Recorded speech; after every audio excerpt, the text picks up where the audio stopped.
Job cuts on the railway and more broadly. So here are just some of the ones that are awaiting us. Over 100 job cuts on Heathrow Express, 450 job cuts at Wabtec in Doncaster, which is around half of the workforce. Select service partners cutting who do catering on railway stations, catering outlets, shops, are set to cut up to 5,000 jobs. Eurostar is making 20% budget savings, hasn't yet announced how many jobs that will involve, but this is pretty serious stuff, and these are just the first ones. There'll be more to come. More widely in industry and across society, in other industries, we have Rolls-Royce cutting 9,000 jobs, BP 10,000 jobs, Centrica, which is the owner of British Gas, 5,000 jobs, Bentley 1,000 jobs, Aston Martin, Lagonda 500 jobs, Virgin Atlantic more than 3,000 jobs, EasyJet 4,500 jobs, Aer Lingus 900 jobs, P&O over 1,000 jobs, JCB 950 jobs, OVO Energy 2,600 jobs, etc. So there can be no doubt as to the seriousness of the situation we're in. However, I think it would be a mistake to, although it'd be understandable if looking through a list like that, we just think this is just too enormous for us to fight. This is like you're on the beach and you see a tsunami heading towards you, and you're not King Canute. How are you going to? Surely all we can do is run away. But I want to urge comrades to not do that, and to say that we can fight these job cuts. And it seems weird to say that this is a starting point, but I think this is the starting point, is decide that we're going to fight them, rather than try to just simply accept them, give up, just ameliorate them, just damage limitation. Negotiating the terms of defeat before you've even had a fight is a really bad strategy. It's actually a really bad strategy even for achieving decent terms of defeat. It's always better to fight to win first. So on a negative way, I want to give a couple of examples of how not to fight job cuts. One way not to fight job cuts is to respond to announcements of job cuts sounding super militant by saying, if there's any compulsory redundancies, we're going to go on strike. Because that's actually giving a green light to the employer to cut jobs so long as they achieve it without compulsory redundancies. And in most cases, all an employer needs to do is either bide their time or offer enough of a payoff for voluntary redundancy that they can do that. And then what you've still got the job cuts, you've still got the increased unemployment, you've still got the massive increase in workload and stress for the people who are left behind, etc. So we have to fight job cuts, not just compulsory redundancies. Unfortunately, we've had to start off with a bit of a slag off for the RMT here, because it's tied itself in a logical knot at P&O Ferries over the 1,000 job cuts there by saying, we know we've got a policy against compulsory redundancies, but we are prepared to negotiate and accept the proposed framework for compulsory redundancies, as though that isn't the same thing. So it's like, if you give a little bit of ground, you very soon end up giving a little bit more ground as well. And on the issue of compulsory redundancies, I have to say that although no one, a year ago could foresee the exact detail of the pandemic we're facing this year and the economic consequences of that, what's happening now does show that RMT's agreement that Network Rail could drop its no compulsory redundancies policy was very foolish, and has put us in a weaker situation now than we could have been in if it had fought to defend that policy. I'm not going to just slag off RMT though, it's important to slag off unions equally when needs be. So another example of how not to fight job cuts is the email I got from Unite the Union yesterday, which boasted of a great victory on a particular airline. The great victory being that Ryanair is no longer going to cut jobs, following negotiations with Unite, which sounds great. But then you read the next sentence, says it's no longer going to cut jobs because we've agreed to 3 years of pay cuts. Okay, how not to fight job cuts is by selling out other aspects of workers' terms and conditions, the rates of pay, workload, working conditions, safety standards, etc. Partly because it's a bad thing in and of itself, but partly one thing we can learn from the 1919 railway strike and other events around that time is when the unions agreed to pay cuts in order to save jobs, and guess what happened? The job cuts came 6 months later. You got pay cuts and job cuts, because that's what happens when you give ground to employers. They don't shake your hand and go, well, we'll stay here then. They keep pushing you backwards.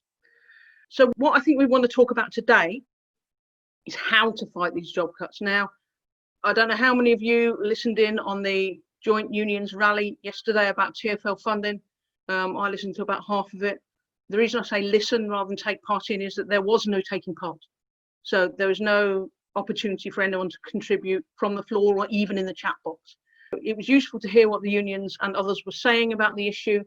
We need to have the right as rank and file workers to discuss and formulate the strategy to fight these job cuts, not just listen to what union officials have to say about it. So the first thing we need to do is resolve that we want to fight these attacks on jobs and conditions, not trade off conditions for jobs, and that we're fighting to win, not just to limit the damage. We need imaginative and militant industrial action. And one reason for this is that much though I'm in favour of strikes, and much though strikes are right up at the top of our most powerful weapons, there is a little bit of an issue about striking to stop, say, a plant closure, in that the employer could just go ahead and cut the jobs or close the plant anyway. So I think we have to have other forms of action in our mind as well as strikes, not instead of strikes, as well as strikes. And one of the most powerful ways of fighting specifically against job cuts, and specifically where it involves the closure of sites, is occupations, workers occupying the workplace, taking it over, keeping it running, and so on. So I think we should look at where that's been done successfully by workers in the past and consider that as a tactic. But what we need from industrial action is not just letting off steam, not just protest actions, but properly formulated, planned strategy. Why are we taking this action? What do we expect it to achieve? How can we involve people in it, etc.? And that needs to be drawn up through rank and file workers taking part in democratic discussions that come together and formulate the strategy. If and when we have mass meetings, whether real ones or online ones, they need to be not the sort of place where, as people often say, I'm going to the meeting to find out what the union's doing, and get into our heads that actually we're going to the meeting to decide what the union's doing. Okay, so one of the problems we're going to have is that everyone's going to go, well, you know, there's this huge economic crisis, the company hasn't got any money, what on earth can we do? There is no alternative. So we're going to be stronger in our fight to defend jobs in any given situation if we put forward an alternative. And interestingly enough, we get a little bit of help here from the law. If there's any significant number of redundancies in a significant size employer, which most of these, all those that I've mentioned are, the law gives the trade union the right to propose an alternative to redundancies. So it allows the union to formally propose, for example, we don't need to get rid of these jobs. What we can do is cut the working week to 4 days a week, 32 hours, and share the work out amongst people. Okay, we don't need to cut these jobs. We can cut the chief executive's salary in half. Yeah, the union has a formal right to propose that. It's not proposed in terms of negotiation. It's just the employer is free to ignore it. However, what I would suggest a union does is not only do that, but then go out and build a campaign on the basis of it. Go and tell everyone you're doing that. Leaflet the local community saying these jobs are under threat. The company says it hasn't got any money, but we've put this alternative plan to them. Get people to sign up to that alternative plan, etc. So fighting for an alternative, I think, is an important part of the strategy there. I was kind of referring there to localized campaigns, but obviously we're going to be stronger if all the different localized campaigns that come up are linked together in a national campaign against job cuts. And also that we don't see these things as fights just for the workers who are losing their jobs, because when the workers lose their jobs, then other workers suffer as well. Other workers elsewhere in the supply chain, other workers elsewhere in the company, other workers who pick up the slack from the jobs that have been cut, even if they've not been cut themselves. When we're talking about defending jobs in public transport, we're talking about defending public transport per se as well. So we need to make the case for public transport, and we need to start talking about how public transport, how we would advocate public transport be funded. Now that could be, probably will be, subject for a whole other meeting, so I won't say more than about 30 seconds worth of it now.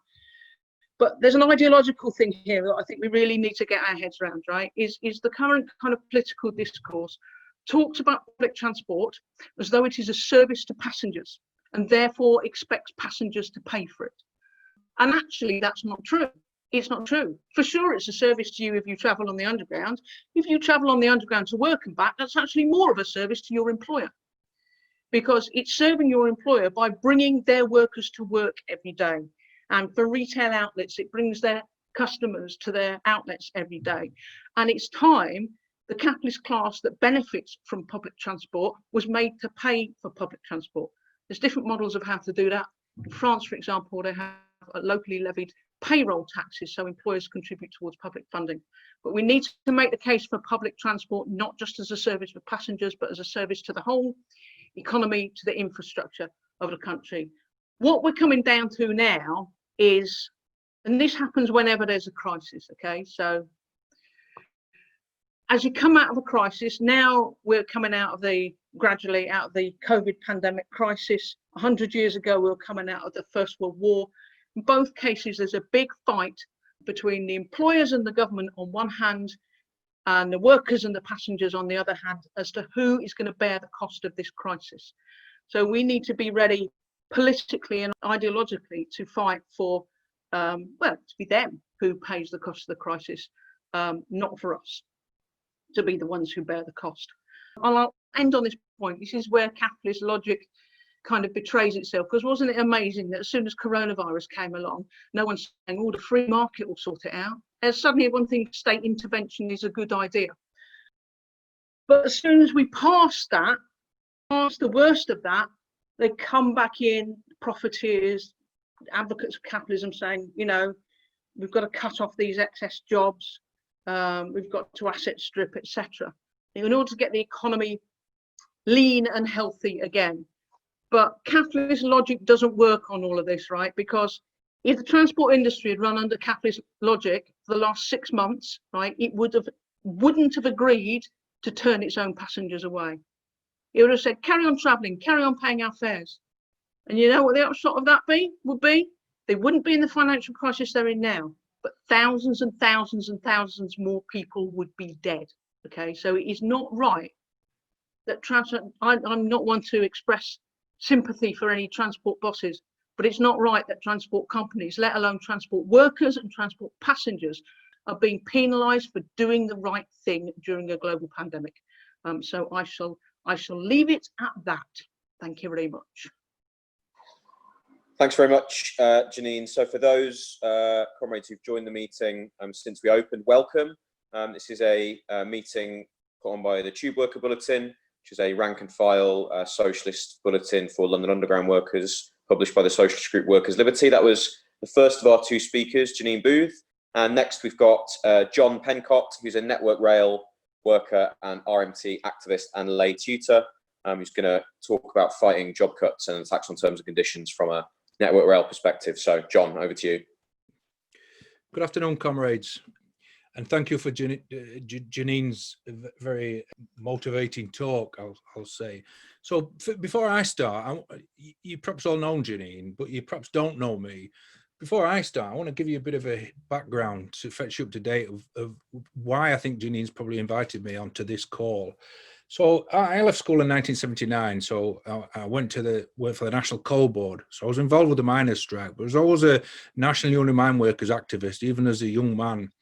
Okay, so I did 12 months on strike, fighting the very thing that you guys are about to fight. Okay, so I have got a good grounding in what's required. Okay, but I'm no different in that respect to many others out there, probably with the exception that I was a Nottinghamshire miner. So I was a Nottinghamshire striking miner. Okay, so we fought in the minority. All right, and we never give in. Not to this day did we give in. Okay. Moving forward a little bit, you know, after the strike finished, I was sacked and blacklisted because I couldn't be controlled after that, and I lost my job in the coal industry, and you know the rest's kind of history. coming forward into Network Rail, so I've been involved with the RMT for a number of years, and I've got mixed views on the RMT, different union altogether, different sort of atmosphere altogether, to be honest with you, and in a lot of respects, not the militant union that the National Union of Mine Workers are. Now, you know, you're welcome to have your own view on that viewpoint, and you know, I'll ask any questions you've got about that.